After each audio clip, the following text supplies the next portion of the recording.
Today we're going to take a look around Kraul Dungeon Level 1.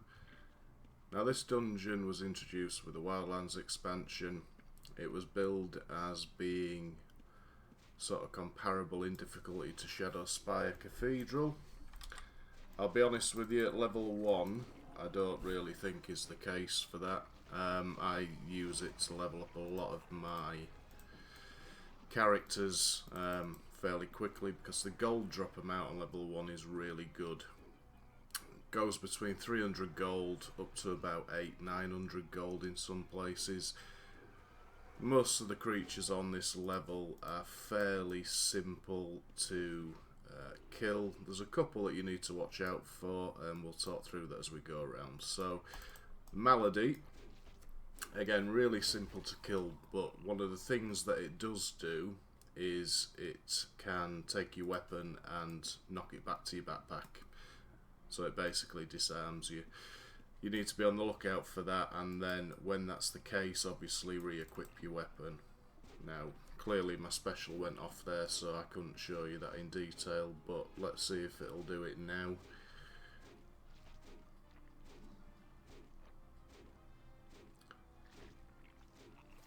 There we go. Disarms me, puts my weapon to my backpack. Just wait out the time and re-equip your weapon. Nothing too drastic there, but definitely something to be aware of.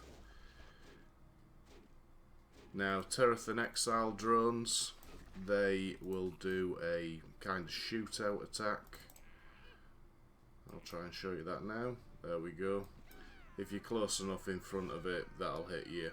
Do some damage, but again, nothing too drastic there. As you can see, the gold drop rate so far is very, very, very good. So obviously, the higher the gold drop rate, the higher the aspect experience that you'll be gaining, which is what makes this dungeon really good. The other thing, of course, that makes this dungeon exceptionally good for farming low-level aspect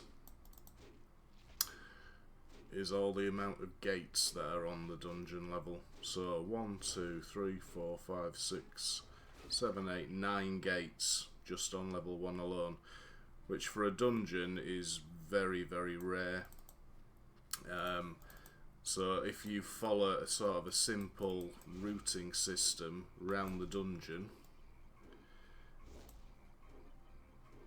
basically you've got an escape route should reds roll in.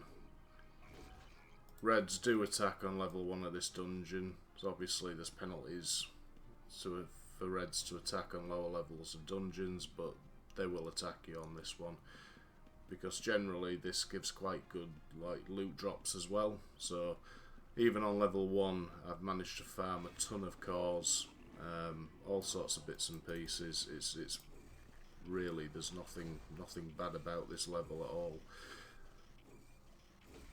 There are 2 hotspots, which I'll pull up an infographic now, and I would recommend definitely avoiding those hotspots. The reason for this is that there's a stealth mob called a Vinekin, and basically that thing will just one-shot you.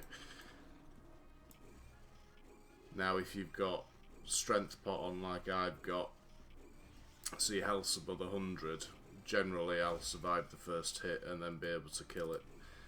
But for a newer player, I really wouldn't recommend at all going near the Vinekins. And to be honest, there's a nice little path around the dungeon that you can avoid them entirely. So I would tend to go up this left side and round, or I'll do a circuit round here and then round, so all this way here, and that kind of, by the time I've done that circuit, you're full up on golden items. Now the spell touched, clues in the title here, they will cast on you. Now I've got no resist on this template because I wanted the extra carry weight, so they do hit me slightly harder than if you were bringing resist. But again, 1 or 2 of them on you, not so much of a problem. Now if you get 3 of them on you, and especially if you're lower level, I'd back off a little bit, to be honest with you, because they can and will do a bit of damage. They'll do energy bolts. The hive flies, they'll drop a kind of a ground effect. If you stood in that ground effect, that will then obviously hit you. You can move out of that to mitigate some damage. The higher up you are, I really wouldn't bother. Bramblefolk, you see that root system? That can also be avoided, so once you tag the mob, it'll send it towards you. Just wait a few seconds and move, and you'll miss it completely. Goops. Now goops will throw, funnily enough, goop on the floor. It acts like tar. It'll kind of slow you down.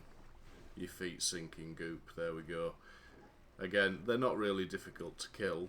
And alright, granted, I'm running T12 air aspect on this character, so clearly a bit easier than normal. Survival gear, that's 24k there, very nice. Giant locusts, again, nothing really much to say about them. Grasshoppers will do a frontal attack where they'll shoot out a bit like mud gargoyles in Shadowspire Cathedral. Again, just something to be aware of, so if you're trying to run away from them, they can still tag you at range. But generally, nothing on this level is too difficult.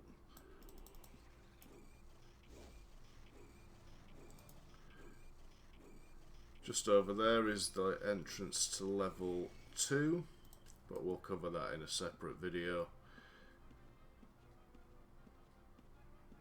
And then back around here. So what I'll try and show you is the other mob on this level, which is called a jungle mantis, and it's probably the only mob that will poison you. Oh, tell a lie, there is also a like a cobra as well that will do poisoning.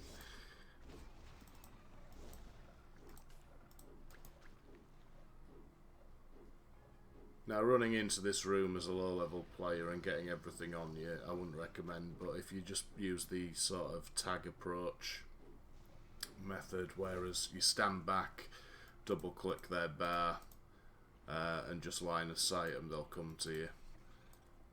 So that's a lot easier for you. And then it's just a case of clear around the room. But as I say, there's so many different options for getting around in this place. And so many moon gates, that's what makes it such a good little farm. So these are the lowest amount of gold that you'll get, the little larvas. But they go down really quickly.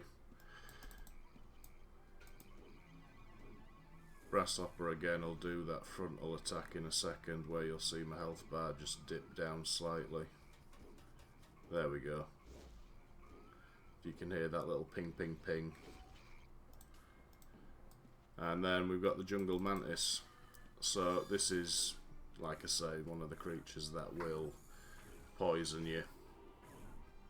Again, as long as you've got some cure pots, or say chivalry, or you're a mage and obviously you've got your cure spell up, you'll be absolutely fine. There's nothing to worry about with them. And then, as I say, all I would do is just run this circuit round. So there's plenty of mobs around here. Another jungle mantis up in the top right hand corner. There we go.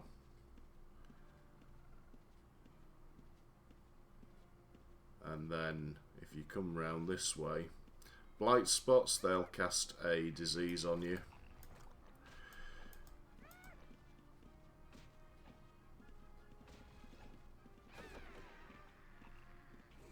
But then you're back to exactly where you were. So as I say, if you do a big loop of the dungeon, by the time you've looped, you're practically full up already. No time at all, just shy of 20k gold there. Couple of items worth selling, and then you're back to the start. Thanks very much for watching. Hope you enjoy exploring Kraul Dungeon Level 1.